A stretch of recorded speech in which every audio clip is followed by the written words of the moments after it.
Welcome back to the Devy Devotional. Tonight on episode 4, we will be covering the 2021 rookie running back class. Then we will be doing the wide receivers and tight ends on the next one. And then finally, the quarterbacks on episode 6. I'm joined once again by @Duchesnes_ and @Aaron Wilcox 86. They are the Devy experts, not myself. I just host and talk and look pretty. But how are you guys doing tonight? 2 out of 3 ain't bad. I'm doing all right, getting by here. So really excited to talk both these running backs with you fellas. Yeah, absolutely. So, basically, like I said, we're going to be covering the rookie running back class in no particular order, I guess. I mean, obviously, you guys can put them in your like rankings order if you would like to. Obviously, a lot's going to change between now and then. You don't necessarily have to rank them, but if you want to, go ahead. And I mean, really, whoever wants to get started, and we'll just start discussing. Sure thing. Well, Duchesnes, I recently moved Najee Harris, running back out of Alabama, up to my number 1 running back slot. I was a little resistant to that for a while, but I did move him ahead of Travis Etienne now. So I'm curious, do you also have him as RB1? Yeah, I do. I have for a little while. Okay, good. So you're ahead of me. Yeah, I had Etienne at 3. I had Hubbard at 1 before the season, but he's fallen. He is falling, sliding away. Yeah, it's really tough to see Hubbard fall like that. I know his 2020 has been a struggle and everything, but man, he's a talented guy. I mean, the speed's obviously going to be there.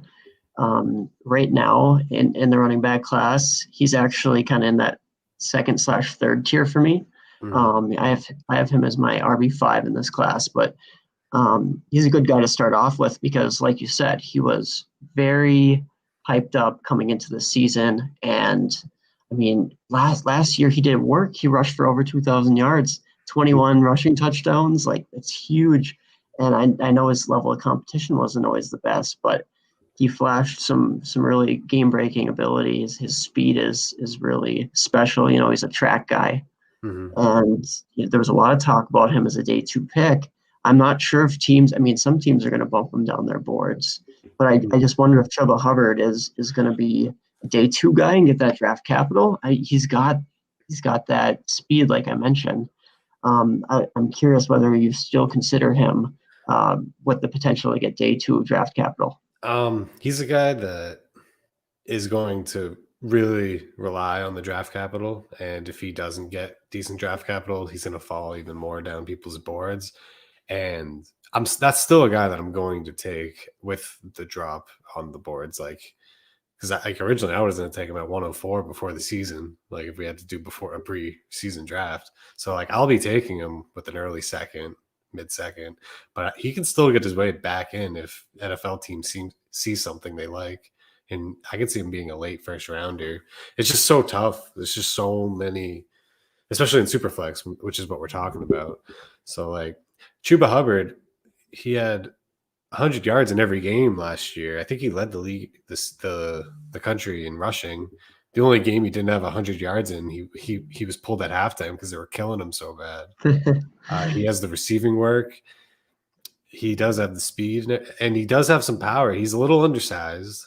But he kind of washes away that with dealing with the workload that he dealt with. But Hubbard is definitely a guy who's falling, but a guy that I will take with the loss of value. Yeah, and as far as size-wise, we're looking at a kid who's about 208 pounds is what he's been commonly listed at, and I think he's able to bulk up to 215. You'd have to guess. At this point, a lot of weights that we're seeing with these prospects are not the finished product. They might be able to put on another 5-10 pounds come the NFL season. But yeah, so we'll have to see on him. But as far as the top guys, so we touched on Najee Harris. A couple of the things I like. Actually, I wanted to ask you real quick I'm sorry. With Najee, are you thinking that where would you place him, like compared to other rookie classes in the past? If you were comparing him to last year's rookie running backs, where would you place him if you were having to like redo the 2020 draft? That's a great question. I would I go, I I would say firmly in that first tier, guys. How about you, Deshanes? I was thinking 104. You have JT, CEH, and then Dobbins, and then I think he goes in at 4 with Akers and Swift, and I'm thinking preseason, not now for redrafting. So that's another Sure. because like if we're redrafting now, it's going to be all different. Swift might be one, but if we're talking about where we were taking him last year, he's right there with Swift, CEH, I think at 104. And then 209 wants to know if you guys have any worries about the age with Harris. I do, but not really. I mean, it's something that I first hit when a running back doesn't come out early, like ETN. It's something that at least made me stop and think, like, man, why aren't you coming out? I don't know how much you're going to really improve your draft stock. So it's definitely something that I hesitate over, but I'm not too worried. It's not like a Brandon Whedon situation where he's like 28 coming into the league. Yeah, I'm not overly worried about that either. We see how these guys drop off after they're finished with their first contract. So they get their rookie deal, assuming maybe he's drafted day 2, so he'll get 4 years. After that, I mean, these guys, they might decline. It just happens. So no, I'm not too worried about that. I think he'll be just fine during his rookie contract. But a couple of things that I really like about him, just he's got such versatility where he's got the power component, but he also has some finesse to his game. And, a very highly ranked guy coming out of high school. And the production took a while, but that's to be expected at Alabama. But, I mean, he has now 2,486 rush yards, 37 rush TDs, 59 receptions over the last 2 years. That's a huge thing for me. He catches the ball, too. Yeah, right. So I think he can be a true feature back coming into the league. And I think the one thing that I couldn't get over and that people have to sort out for themselves is, do they think that he has enough top end speed? He has really good agility and acceleration for his size and all the other traits that we touched on. But his top end explosiveness is something that I questioned originally, but he has so many ways to win that I'm putting that aside now. So that's where I stand with Harris.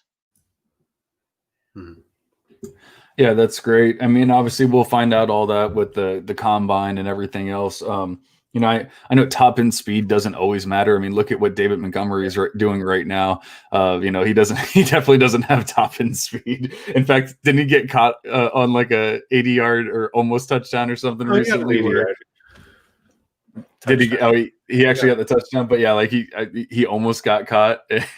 I think I was listening to another pod and they were saying how Montgomery was actually slower on his 80-yard touchdown than Derrick Henry was on like a 20-yard run earlier in the season.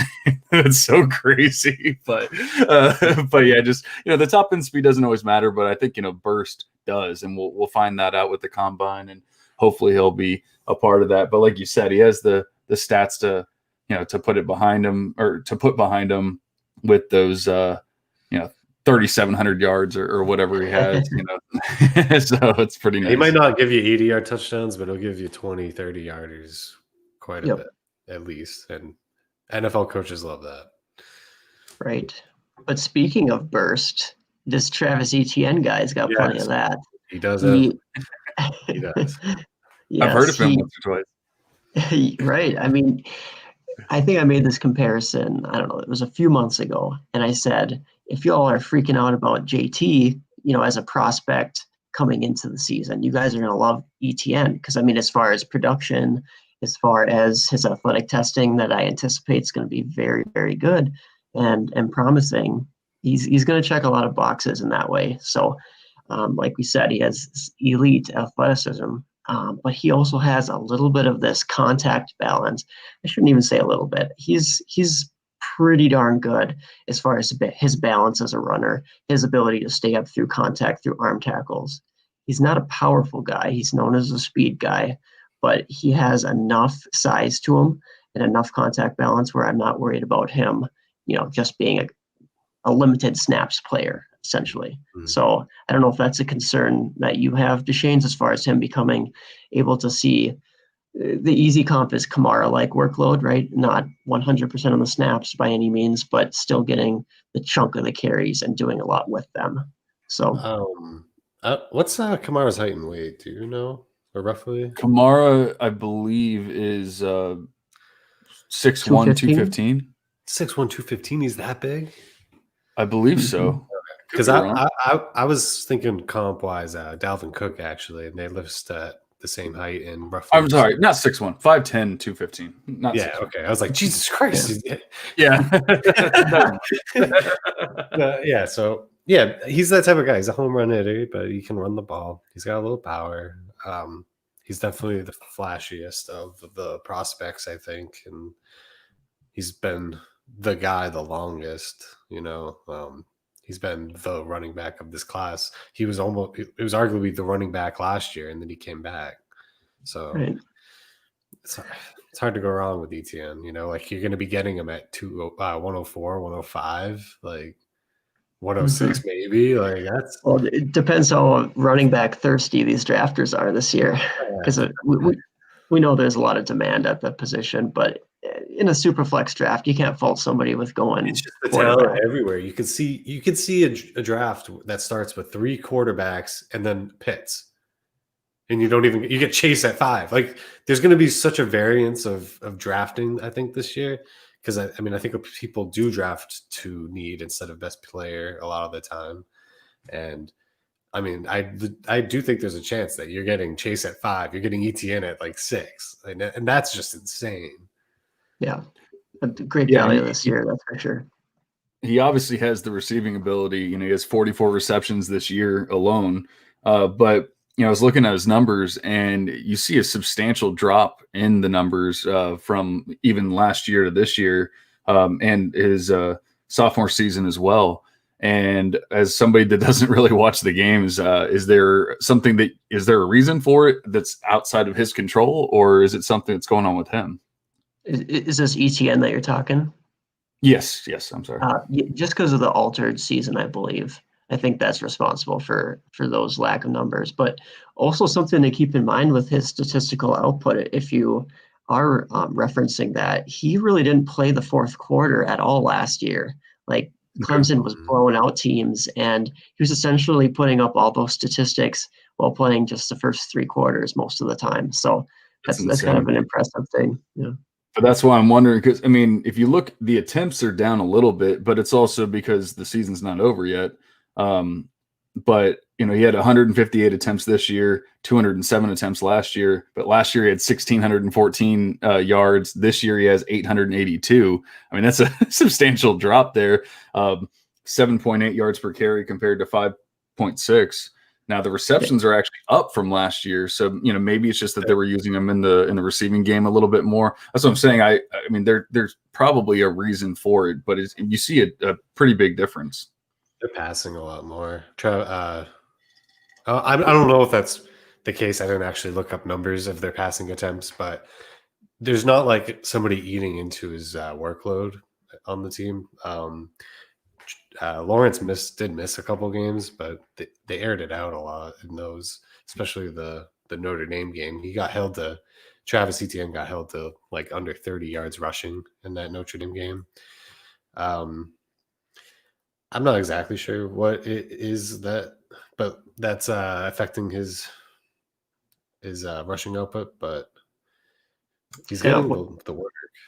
Yeah, no, he definitely is getting the work. So I guess I wouldn't be too concerned as far as our listeners are concerned. I think this year is going to be a very tough year to go by the box score, go by the cumulative season statistics. I think we're going to rely a little bit more on target share, on dominator rating, on all those statistics that show truly how much of the offense he was putting on his back or he was contributing to. So that is something to look for when you guys are looking, or for anybody who's looking up to see how these prospects did this season. Yeah, it might be better with any of these guys or all of these guys to look at the previous year production rather than looking at this year per se. Like we know that he was a stud the last couple of years, and then we can say that like this year's just a little weird. Like getting into other dudes. Like how's Gainwell doing this year? Like Not playing he's right. not playing, so you got to go back to last year. It's a different year, right? A different year we're living in. So since you brought up Gainwell, I'm going to skip over Javonte Williams just for a second because I do have him as RB3. Yeah, I was skipping down a couple people here. Sure, but everybody knows about Harrison Etienne. Right. But speaking of Gainwell, he's actually my RB4, and he's not quite in that same tier as those top guys, but I think if he's able to bulk up, get to 200 plus, his receiving ability, it's really the best receiving game that I've seen from a running back. And I don't know, as long as I've been watching film, which hasn't been that long, like 4 or 5 years, but as far as any of the running back classes, I mean, he's up there with some of the most impressive receiving ability. It's just not him catching the ball, but it's also the contact balance, staying up through arm tackles and whatnot after to produce yards after the catch. So spin I moves. Yeah, right. He's got the great spin moves. He presses the B button a lot. That's right. And I think it's even more impressive knowing that he relegated Antonio Gibson to a supplementary role. So Antonio Gibson, he had 33 carries, while meanwhile Darrell Henderson, Darrell Henderson was here before, but Gainwell that season 2019 had 231 carries for nearly 1,500 yards, and we love what Antonio Gibson's doing right now in the NFL, but he only had 33 carries that year. And given he was used as a receiving threat as well, but so was Gainwell. Gainwell had more receptions than Antonio Gibson that season too. Mm-hmm. So he's a big time talent. Yeah, he's I do think he needs to bulk up a little bit. Yeah, I was gonna say the size isn't great. Yeah, that's it. But that's definitely he's pretty electric. I didn't go through their schedule because it's been a year since I've watched Gainwell play. I'm not sure how great all of the competition was, but I still think he is a very electric player. Tooney just asked about McCaffrey, I think, with receiving work, and McCaffrey, he asked about Kamara too. I don't really remember Kamara in college, honestly. At Tennessee, I know he was at Tennessee, and there was like a crazy play that ended a game, and I just remember Kamara like hugging the dude. It's just that's what I remember of Kamara at Tennessee. But yeah, to speak to, I'm sorry to cut you off there, Deshanes, but to piggyback off of that with Kamara's passing game work in college. I mean, I still think that what Gainwell has done in the receiving game is more impressive at the collegiate level than what Kamara did at the collegiate level. That's for sure. And as far as like the routes that he's running too, they're not these screens. They're not just wheel routes, but they're down the field. He's running streaks. He's running corner routes. He's running curls and breaking them off for long touchdown runs. So it's pretty special as far as what he brings to the receiving game. And then McCaffrey, of course, was special too. In a lot of ways as a receiver coming out. Gainwell had more catches last year than McCaffrey had ever had in the season. Something to think about. Yeah, McCaffrey was more about the whole workhorse nature and everything, more so than the receiving even. But obviously we know he's great at that. There's no question. But yeah, I think the size is a concern. I guess obviously we'll see what he actually is because he hasn't played. So we'll see what he actually is when maybe he's bulked up this year. Maybe he drinks some Hulk smoothies or something like that. You can only dream, huh? Only dream. I do actually kind of wonder. I'm sorry. I do actually kind of wonder how that will affect some of these players that haven't played, because I mean they have a year to do actual like lifting, because in season you can lift and you can do all that, but you're not really trying to gain weight. You're just trying to like stay healthy and stay in shape and like that kind of thing. But it's completely different.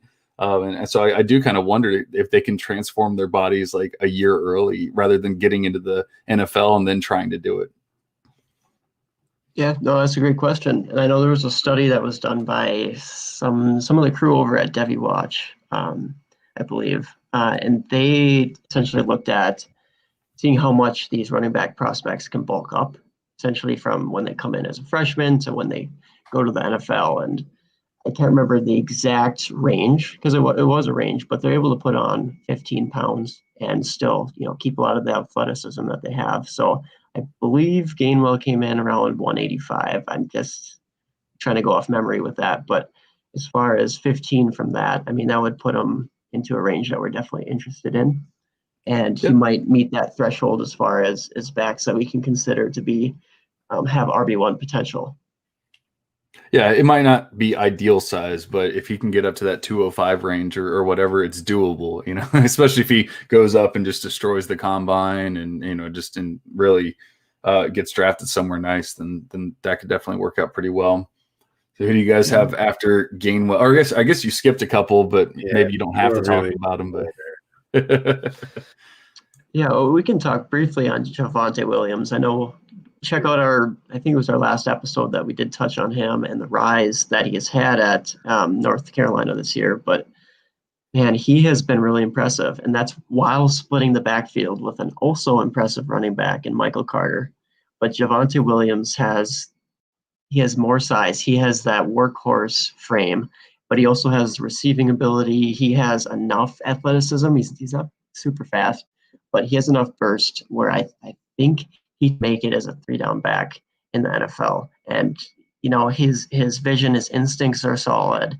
One of the things that sticks out with him too is similar to what I was saying with ETN. Like his contact balance is really nice running through arm tackles. Excuse me. And in some ways, when I was watching his film, he kind of reminded me of Josh Jacobs a little bit. Like he runs with some power and balance, and he has that receiving versatility. He might not be quite as fluid, or might be a little bit more stiff than Jacobs was. Maybe more like Kerryon Johnson. But those are a couple of guys that came to mind when I was looking at Javonte Williams. What do you think, Deshanes? Yeah, you nailed it. I like Javonte Williams. Haven't watched him play a ton. Honestly, I do know that they have another really good running back whose name is escaping me. Michael Carter. Yeah, they both went over 1,000 yards last year. So it's a really good 1-2 punch. I expect. Is he eligible, Carter? They both Yep. are, right? Yep. So, and I was going to ask you, I don't remember Javonte Williams at all, like in our Devy articles, anything. I don't remember seeing Javonte Williams hyped up very much, and he had a solid year, like you said. He went over 100 or 1,000 rushing yards, I believe. I guess it last wasn't. year. It was 933. It was just under. He was close. Over 1,000 scrimmage yards. Okay. Yep. He yeah, was cold last year though, so I mean, he kind of really snuck up on us all, and really he's broken out this season. I mean, this year he broke the single season rushing touchdown record. So I think that was for ECC. Yep. Okay. So at UNC, so the school record and School record. Okay. School record for UNC. I didn't hear which record. I just heard rushing record. While splitting the backfield, so yeah, that's definitely impressive. No, that is impressive. Putting up over 1,000 yards this year. He's 1140. But if you look at the numbers, and I know we just got done saying like this year you should probably discount it a little bit and everything, but but if you notice, he's kind of progressing each year. It seems like. Yeah. And so maybe in this case, you don't want to say, oh, just look at 2019 and at least take 2020 into account, even if you do kind of like discount it a little bit, Mm-hmm. Yeah. I mean, he has 200 more yards on 10 less carries, 8 more catches, 100 more yards in the air. Like he's had a very solid season. He's so it's hard to really think where these guys are going to go in drafts before draft capital and everything and the combine. But I mean, this is definitely a mid-second rounder, I think, maybe early second rounder. It's really hard to tell, but he's definitely somebody that I would use a second on. Oh yeah. Yeah. I think he's going to be going in the first range if he gets that draft capital, right? Yeah. Like I I think the third running back in the first round is going to really change on draft capital. It could be Gainwell, it could be Hubbard, it could be Williams. I think the third running back, because I think there should be 3, maybe 4 in the first round. It's just so packed; it's hard to tell. You think there will be first 4 running back? Oh, you're talking about fantasy in fantasy drafts. My bad. Oh, okay, I don't think there's going to be any. I don't think there's going to be any in the first round of the NFL draft. Yeah, okay, we're on the same page now. I was like 4 in the first round. No. Sorry, I should have cleared that up. No, you're good. Yeah, I mean, the only thing looking at the profile once again is that he's never truly, because like you were saying, he's splitting carries. Like he's never truly had that workhorse back, like moniker or whatever you want to call it. So that'd probably be the only big hit. But we have a guy in Antonio Gibson that had 33 carries last year that's now considered like the greatest thing of all time. So, I guess we can forgive 157 or 366 total rushes in his career. Right. And also looking at the traits of the guy, knowing that he has this frame that he can, I mean, there's no guarantees that he can withstand a beating at the NFL level, right? That he can withstand workhorse carries and touches. But he does have the frame that would suggest that he's able to do that. So 5'10", 220, and he wears that with ease. Mm-hmm. And that is one of the things with Gibson is his size, and obviously his speed and everything. We don't necessarily 100% know that about Javonte yet, but yeah, he has the size. And so if he can come in and kill the combine and everything, then at least not run like a 4.7, then I think we'll be all right. Right. I could see Javonte running a 4.55. I don't see him breaking 4.50, but he doesn't need to. No, that's fine. I mean, honestly, a 220-pound guy running a 4.55 is perfect. That's like what you need. I mean, obviously, you would rather it be higher, but it's still good. Yeah. So, Deshane's, as far as guys that I have, those were my top guys, and we can get into some more depth of the class. But then it falls off a little bit. And I see here we got another question from Tui. So he asked, what about Hawkins from Louisville? And he's a little bit down the board for me, mostly due to the size. So Javion Hawkins out of Louisville, great producer, very explosive. Hasn't necessarily been used as a receiver heavily, but he should have some of that ability. But he's not really a guy that I consider ever to have. He's not going to have enough mass to be a workhorse guy at the NFL level. Like, we can love his contact balance, all of those traits that he displays at his limited size. I think he's 190, but yeah, 190. I don't know. I have a hard time ever seeing him get above 200. That's for sure. Yeah, he's definitely smaller. Scat back, I think they call those type of guys.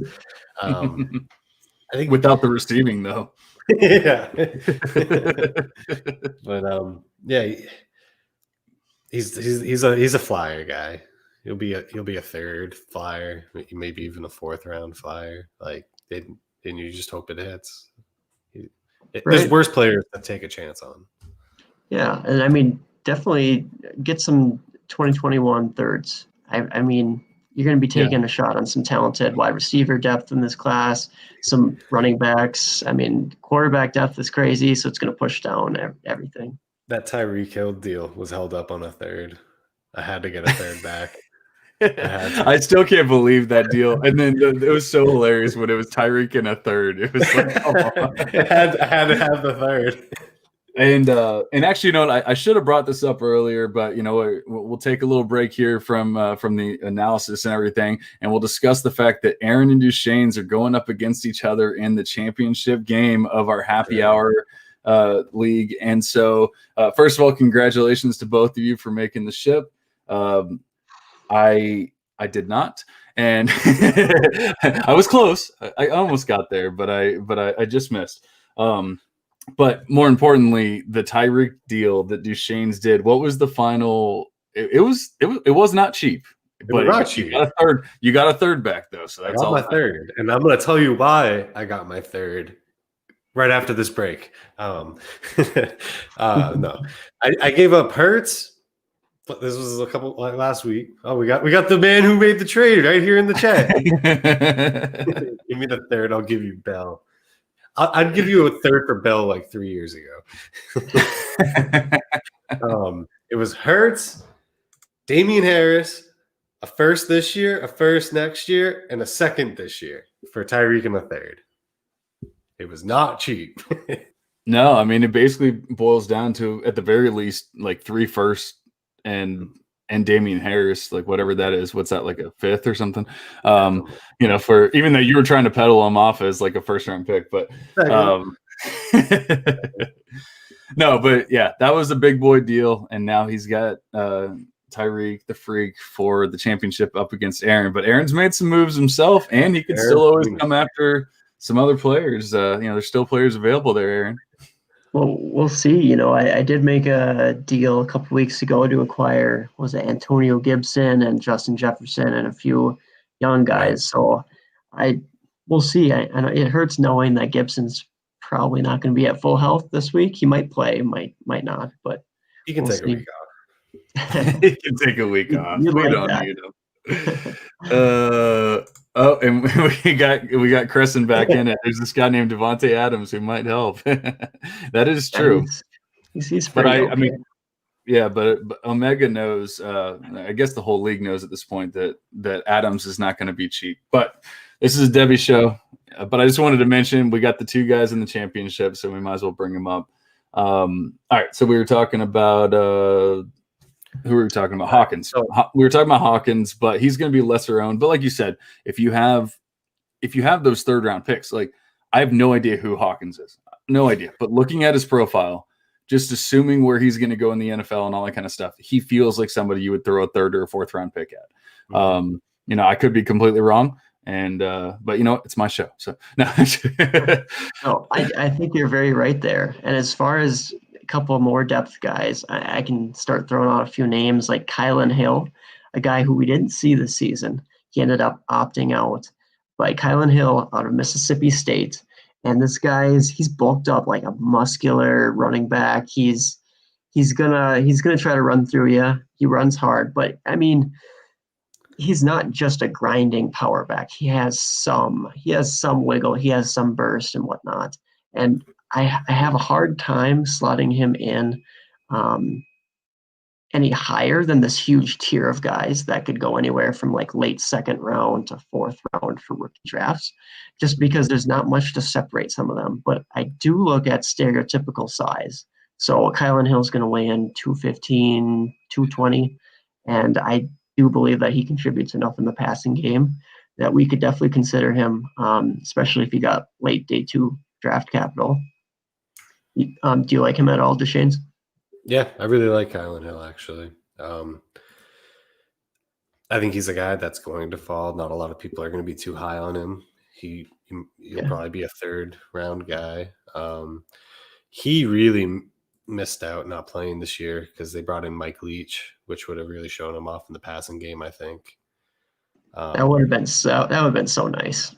Right? Like he would have probably been like top 5 for a lot of people, I think, if he played this year. But he didn't, and so we're gonna just go off draft capital and really try and solidify our rankings then. It's so tough with these guys, but I think you're about to say, like, he could go anywhere. Like, I mean, if he gets that draft capital, like you said, watch out for the guy because he has prerequisite size. He has pretty decent athleticism. He actually reminds me a little bit of Darius Geis. He runs hard like Darius Geis. He's not a pile pusher necessarily like Darius Geis was, and but hopefully a better person. Yeah, I was gonna say thankfully he doesn't seem to have had any domestic issues. But sorry, that one's it's probably still a sore subject for Geis owners such as myself. But anyways, but as far as talent wise, like Geis was super talented, and I'm not saying whenever I throw out comps, I'm not saying that Kylan Hill will be the talent of Darius Geis by any means. Just a stylistic comp for you guys. And I believe that's valuable just for people to be able to get a general idea of how they play, maybe a couple of the skills that they bring to the table. So not necessarily their outcome by any means. So I want to change it up a little bit here because I feel like we could do the whole, Yeah, I really like this guy. We'll see where he goes. He could be really good. Is there anybody that you're a little off on, that you kind of are like, I'm not so sure? Because it's kind of hard with running backs, I think. I really like that idea, and yeah, I That's a good think question. CJ Verdell.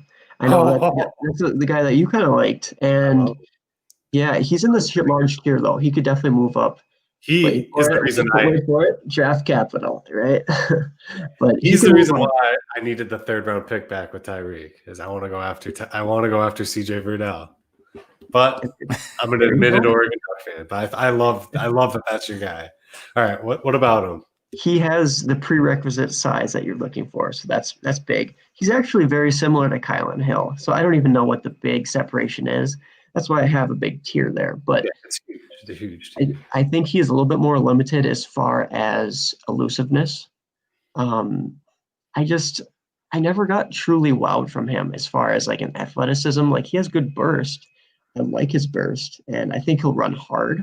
I just don't necessarily see him having great contact balance, being able to stay up after a defender gets to him. Like he might be able to, push the defender for a yard or two, or smash into a guy, try to get a first down. But as far as big playability, that's what I didn't see. But yeah. What are you thinking? I agree. He doesn't have the home run, the huge playability. I see I see a lot of Aaron Jones in him for some. Maybe it's the green, but I think he hits the holes really hard. The way that he hits the hole, he hits that hole, man, so good. But he's not the biggest threat in the passing game. I don't know if he has a big fumbling problem. I can't, but he fumbled away a huge game for them in his freshman year, so that's really stuck with me and hurt. So he's Chris Carson? Yeah, he's a little small. he runs hard and he fumbles? I'm not sure what his actual fumble stats are, if it's been a big problem. I'm not sure if it has been, but this was a huge fumble of his stuff. But I like the way he's really quick and decisive, and he gets you 8 yards really quick. It's just maybe not getting the next 40 or so. That I do think he does have contact balance, though. He is a little I can't think of the right word. He has a little shake to him, a little lateral agility, or what?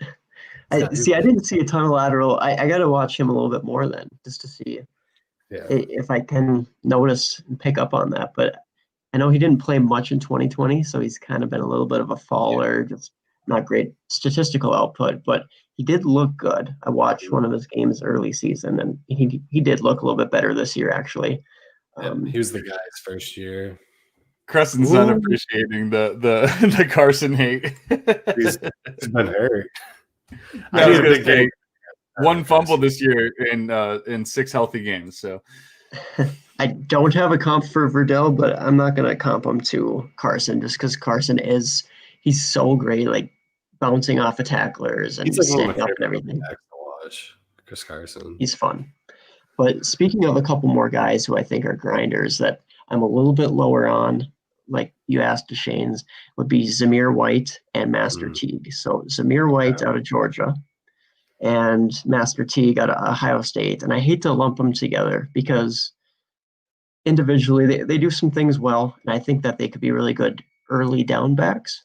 I just don't see them as 3-down threats, as big play threats, as passing game threats. I don't see it. A little bit more with Zamir White. I'm slightly higher on him, but he's got all the knee issues too. What's up with these Georgia running backs? He's got he's had 2 ACL tears. He's finally bouncing back from that, but I don't see the lateral agility there. And I like to see that out of running backs. And the same goes with Master Teague. Yeah. I think Zamir White's a guy that somebody in your league is going to be like, I love that talent. I love that Georgia running back. And they're going to reach for him, I think. And he's one of those 3rd round flyers that I think someone's going to reach on a little higher for. So he's a guy that I'm a little lower on myself. Master Teague. Oh, you have something, John? Oh, I was just gonna no analysis whatsoever. I was just gonna say, I honestly thought you said Master P at first, and I was gonna say, does he make him say, but that's all I had to say. All right, glad you chimed in. Master P is I don't even know where I'm going with that anymore. Yeah, you lost your train of thought now. I completely ruined everything. My bad. I just see him being really stiff as a runner. Yeah, I see him stiff. Trey Sermon just came in and had the huge game after Master T got hurt. And against Northwestern. I think Trey Sermon is going to jump up boards. He's a guy that I'm not too high on. He's one of those guys that's just like a flyer that I think someone is going to reach on because he just went for like 300 yards. Right. He's a big guy though, Trey Sermon. He moved from Oklahoma to Ohio State, and he never really took over the backfield. Was it a split? Yeah, he was always splitting. So Trey Sermon, like you said, he was at Oklahoma and then transferred to Ohio State this last year. And he was splitting carries with Kennedy Brooks early at Oklahoma, but he always flashed a lot of great traits, a lot of skills, not high-end athleticism, but as far as great ability to change directions for his size. He's always a good pass blocker. So nothing special as far as his speed or acceleration, but as far as a well-rounded back who has adequate size, maybe 215 or 220, I think he could. I mean, landing spot dependent as always, but Yep. I think he could make an impact. And Jim Nagy, who's in charge of the Senior Bowl, or he's the executive director, he said, quote, Trey Sermon has been a backup in college, but he will be a stud in the NFL. Yeah, that Evaluate the happens. player, not the depth chart. But at the end of the day, I'm not sure he's so elite, but I think he could be a starter at some point. Yeah. That was my not so high on.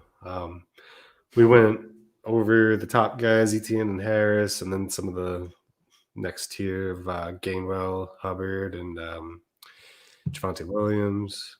We talked about my dude Verdell.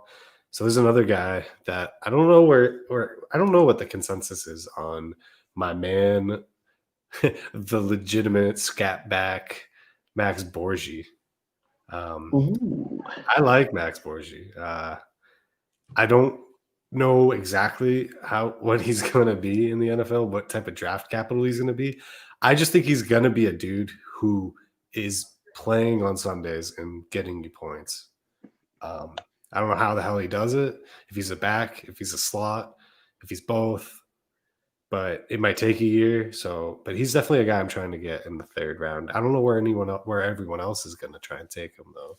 I'm not Is this sure. a Lynn Bowden kind of deal? Kind of. I mean, he was in the Mike Leach offense at Washington State, and he was like Mike Leach's baby and just put him everywhere. And then he got kind of hurt this year, and Mike Leach wasn't there. So, I mean, Lynn Bowden was going like third and fourth, right? Like he was kind of a toss. Yeah. I think he plays a lot like, I mean, not to get stereotypical, but like Woodhead or Eckler.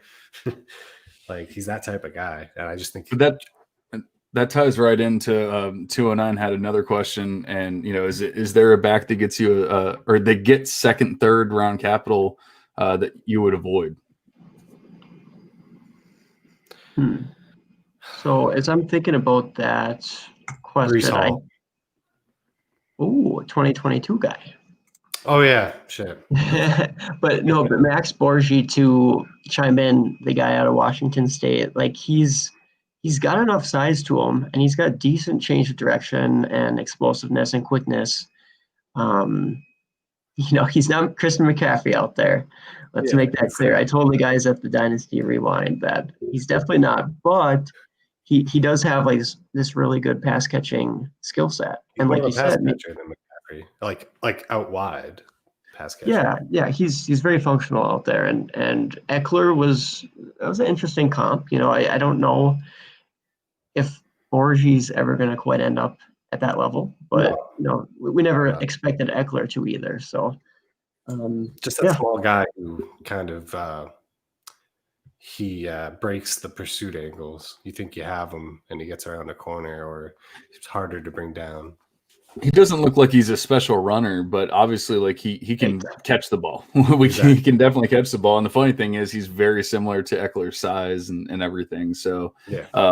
That probably is actually a pretty good comp, because I don't think anyone really truly believes that Eckler is like a special runner or anything like that. But we know that he can, that he can do things when he has the ball in his hands, and get him out into open space, like that kind of thing. So I wonder if it's kind of the same deal with Borgie. That's how I could see that. And also to answer Crescent's question about, second, third round guy that we would avoid, I could see if Jarrett Patterson out of Buffalo, really crazy college production, and I could see that as a guy who I would avoid in the second round. As far as if he got day 2 draft capital on the NFL draft, that's going to drive up his price in rookie drafts. He might be a second round pick. I mean, I'm not going to compare him to, Zach Moss or anything like that, but I do have my hesitations with him as far as his high end upside. I think he's kind of maxed out frame wise, and I think he's sub 200, like 195-ish as far as his weight. So Jarrett Patterson out of Buffalo is a guy that I might avoid at cost, but he could be another one of these guys who's a good value in the third round of rookie drafts. So we'll see. Yeah, I know. It wasn't that the player that the one guy was commenting on earlier on Twitter. Didn't he ask about Jarrett Patterson, or was that somebody else? Yeah, Brett. Yeah, Brett. Sorry, that's it. I was trying to remember who it was, but it was Brett. Shout out to Brett. That's a great question. I feel like I appreciate that. The way he was talking about it seemed like he was pretty excited about him, and you're kind of saying temper expectations. So I don't know. We might have a difference in opinions here. I think he's saying temper expectations if he gets that draft capital, because then his price is going to shoot way up, and then you got to kind of fade him, I think. Right. No, exactly, to Shane's. I think that's a good way to put it. So I'm not overall just fading him, but he's a guy where I don't know if I'm going to buy into him ever being elite. But if he gets slept on, then I think he could have a decent role. Everyone has the price. He doesn't have the receiving ability. It doesn't seem like, at least from his profile. He had 7 catches, 13 catches, and 0 catches. So they run in Buffalo, but it might be a product of their offense. But it very well could be. Obviously, there's put that out. But I mean, his numbers have gone up as far as like efficiency and everything this year. So he's kind of made a pretty big jump, because I don't really like guys that are, running the 5.8s. Yard per carry isn't like an NFL thing per se, but in college football, it kind of matters. And guys running a 5.8, not a big fan of that. But then he jumped up to 7.6 this year. Now he only played 6 games, so that can probably skew things depending on who they're playing and all that kind of stuff. But still, put up 1,000 yards in 6 games. It's college football, so I guess anything can happen, but that's not bad. Yeah, and I don't want to take away from anything he's done statistically, but he had that one huge blow-up game this year. I think it was 8 touchdowns or something like that. It was it was ridiculous. Okay, yeah. Now I remember that he was the one with the 8 touchdowns. But we also have to remember, Kalen Ballage had 8 touchdowns in a game, and while he did show up this year, he hasn't exactly been what anyone would say like a huge. Yeah, it's I will say, like, it seems like, I mean, Ballage, maybe not necessarily Patterson, but with Ballage, it was kind of more like he needed the right scheme, the right fit, like that kind of thing. And so maybe that could be the same thing. But once again, Patterson's kind of undersized. He's 5'9", 195. He could put on some weight. We've seen, I feel like lately, especially, like, we've seen 205 is kind of like, if you can get to that, you're okay. You obviously get above that, get into the 215 range like Kamara or somebody, and you're obviously even better. You get into like the 225 range, like a Todd Gurley back in when he was actually good, like that kind of thing. Joe Mixon, I think they're all kind of around that like 225 range, 230 range. That's almost like ideal. And then you get into Derrick Henry range, and that's just elite of elite, Elite. If you can move like Derrick Henry, man, that is elite. That's for sure. A couple more guys that I'd like to just comment on as far as the depth of this running back class would be Michael Carter. So we briefly mentioned him earlier, backfield mates with Javonte Williams at UNC, but Michael Carter's a little bit smaller. I think he can get up to that 205-ish range though, and he's got that receiving smoothness. He's got a lot of ability. I think I like him as a mover more than I like Javonte Williams' ability in that realm, and I like his receiving ability a little bit more. So Michael Carter, I don't have a great comp for him, but I mean, stylistically, he's smooth like a Joe Mixon type of smooth. I don't think by any means that's what he's going to become, because like I said, he's maybe 200. He's not quite that big of a back, but I think he's a smooth guy, enough size, and he's also similar to Jamar Jefferson in a lot of ways, a lot of smoothness.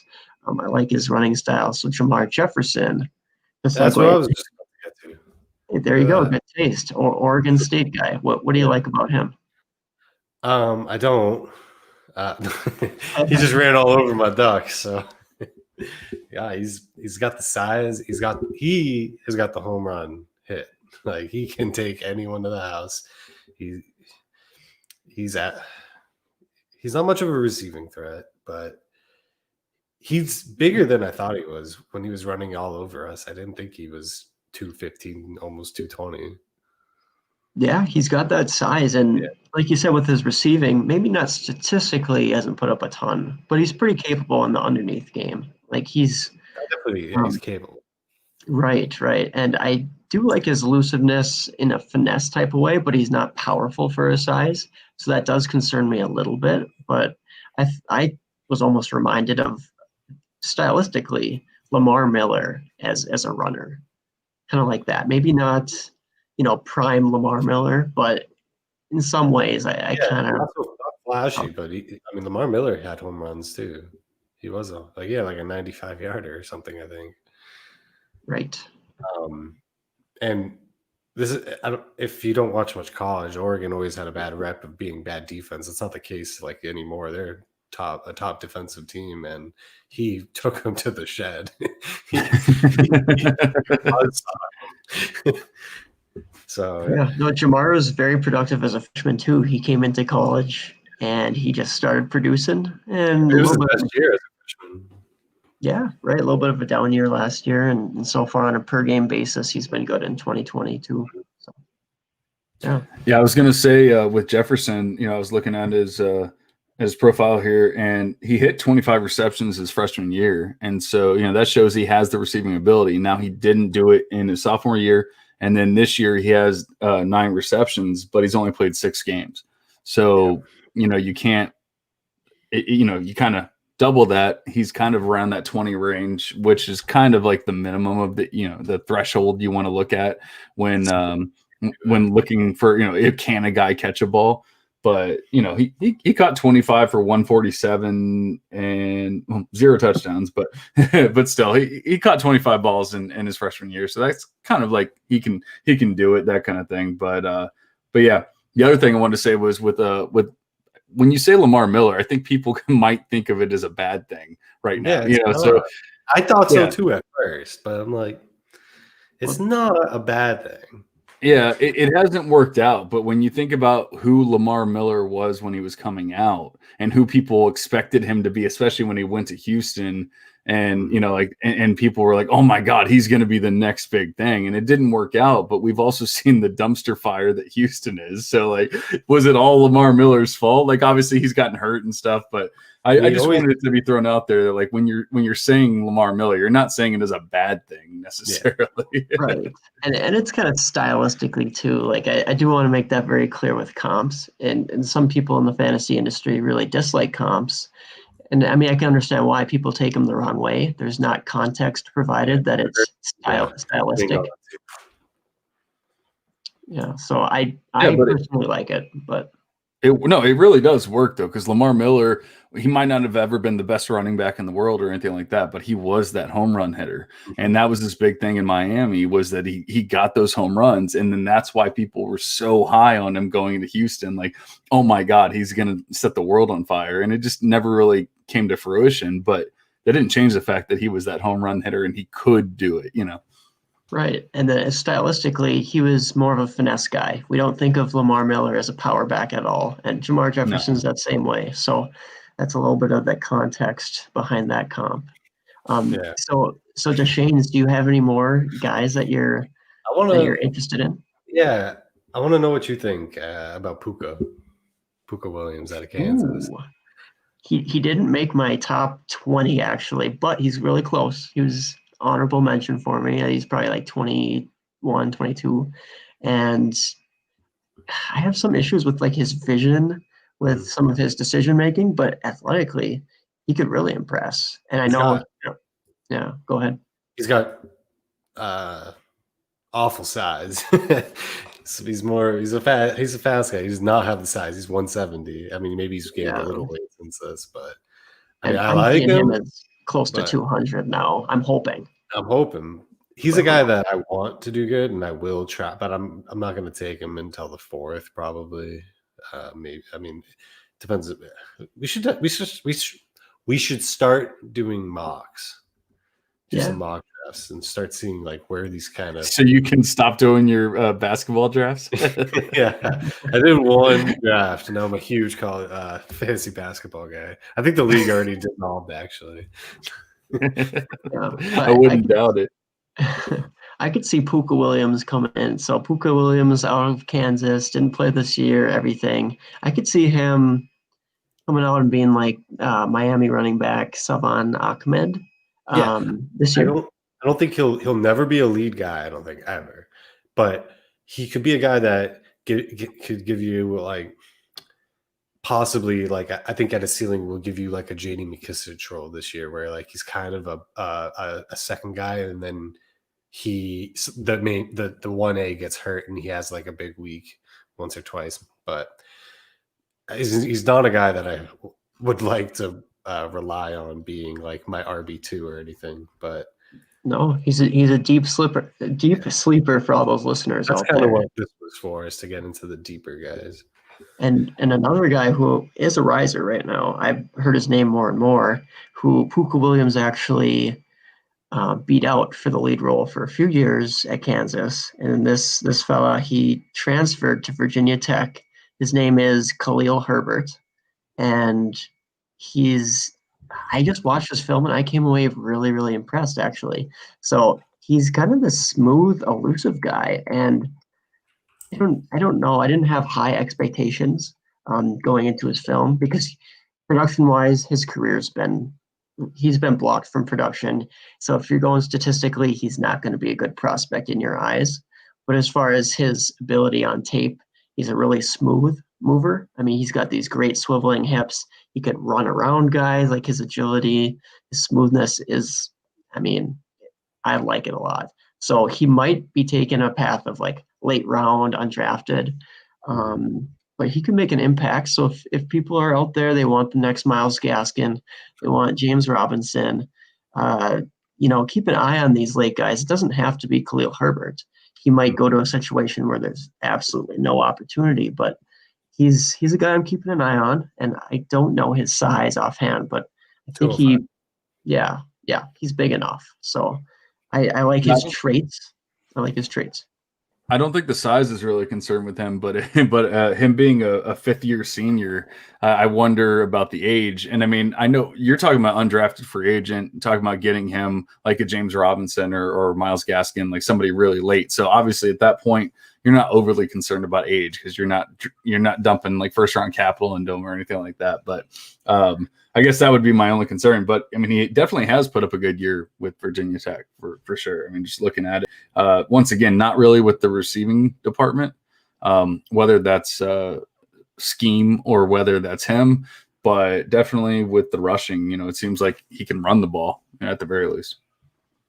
Yeah, no, I definitely agree with that. And for whatever reason, sometimes these prospects, they're blocked from production. They don't either, get a fair shake with the coaching staff. There's a lot of context to it.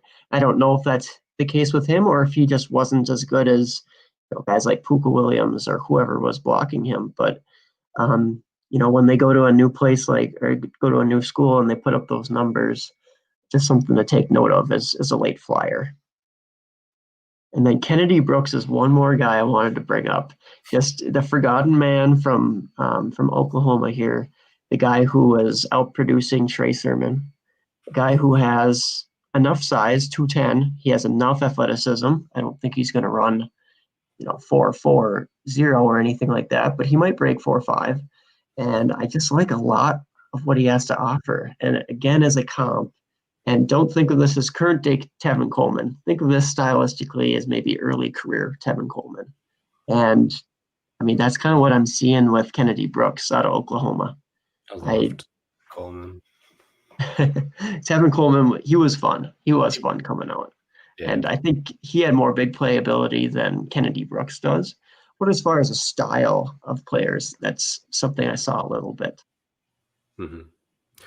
Yeah, I don't have much on Kennedy Brooks. Not playing this year. I haven't dove back into his film, but I liked watching him his first 2 years. Both 1,000 yards on the ground. I mean, he had Baker and then Kyler. He didn't play right this year, right? That's correct. He sat out this year, and it's looking like right now those are bad decisions, right? The guys who didn't come back this year, we didn't get to see them most recently, so they get forgotten about. But I'm hoping in this pre-draft process that these guys are able to have stayed in shape this year, maybe bulk up to the sizes that NFL teams want to see, or maybe really work on their 40 times, just blow the combine away if we have a combine or pro days, whatever the case is. So, man, that's kind of sad thinking that we might not have a combine in all this year, huh? I think they will. Yeah.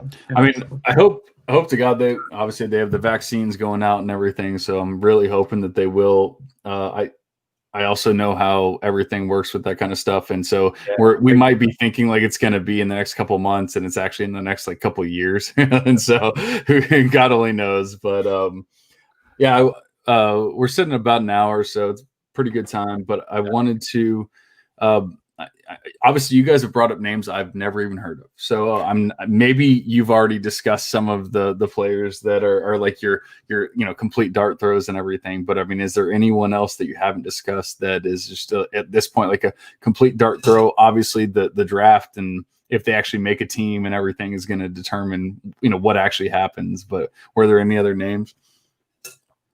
I have a couple of guys. Like I said, I have my top 20 running backs from this class so far, and then I got some honorary mentions. But as far as guys I have ranked still in the late teens, I'd be doing myself a disservice as a Minnesotan not to mention Mo Abraham. He's just a really solid back. Like maybe he'll only be a Jordan Howard type, but we saw what Jordan Howard did when he was in his peak and he had opportunity. So I like Mo Abraham. Another guy, James Cook, Dalvin Cook's brother out of Georgia. He's a little bit more of the smaller type. I think he's 190, 195. He might bulk up. Just keep an eye on him as maybe a third down back. Ramondre Stevenson, I think is how you say his name, out of Oklahoma. Another old guy, but just a guy to keep in mind. Yeah. You have anybody, Duchesne? I mean, just real dart throws. Rakeem Boyd, he was on Last Chance U, so I don't know. I wish he would have had a better season this year. I feel bad.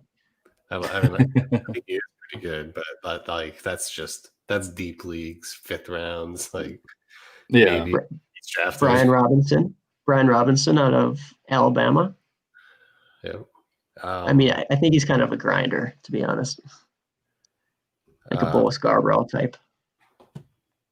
Yeah, and we saw with Scarborough, it didn't really work out. Obviously, he's had a little bit of time in the limelight, but as far as like when he got drafted, he basically got practice squad pretty quickly, and that's what I'm saying. Like these guys are dart throws. We don't even know if they're going to make teams or anything like that. But just to get people just to get people on lists before the draft so that they know who to look for. And if they do get drafted somehow in the 7th round or whatever, then hey, Aaron said this guy. Duchesne said that guy. So but yeah, obviously, I mean, there's a lot of time. This is really early on. We have no combine, no pro days, no draft capital or anything like that. But it's great to get started early, and I'm actually excited to get started early this year because I'm normally the kind of guy that I really don't start like deep diving into it until around March or something like that. So this year, I'm going to have a lot more time, and I'm also going to have you guys, so it's going to be even better because I can go off of that. Now that is difficult because we're in the same leagues.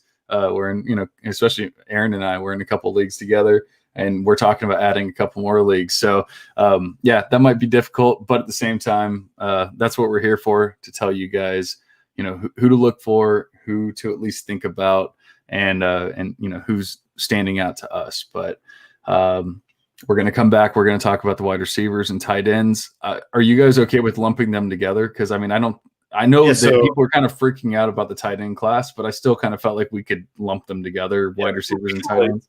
We can lump Kyle Pitts in with the quarterbacks. Yeah, I mean, he's going to be 101, right? Yeah. Very, very small chance that Kyle Pitts is a wide receiver. There is. Ooh, that's that's actually not bad. We could see it. I mean, if we see the WR at the combine, if the combine happens, then then we'll know for sure at that point, right? We'll see what the team decides, because I mean, who knows what could happen. Yeah, definitely. But so yeah, let's go. We'll do the wide receivers and tight ends next time, and then we'll do listening. Oh, so we'll just lump Kyle Pitts in then. Yeah, he's a wide receiver anyways. And then we'll do the quarterbacks by themselves.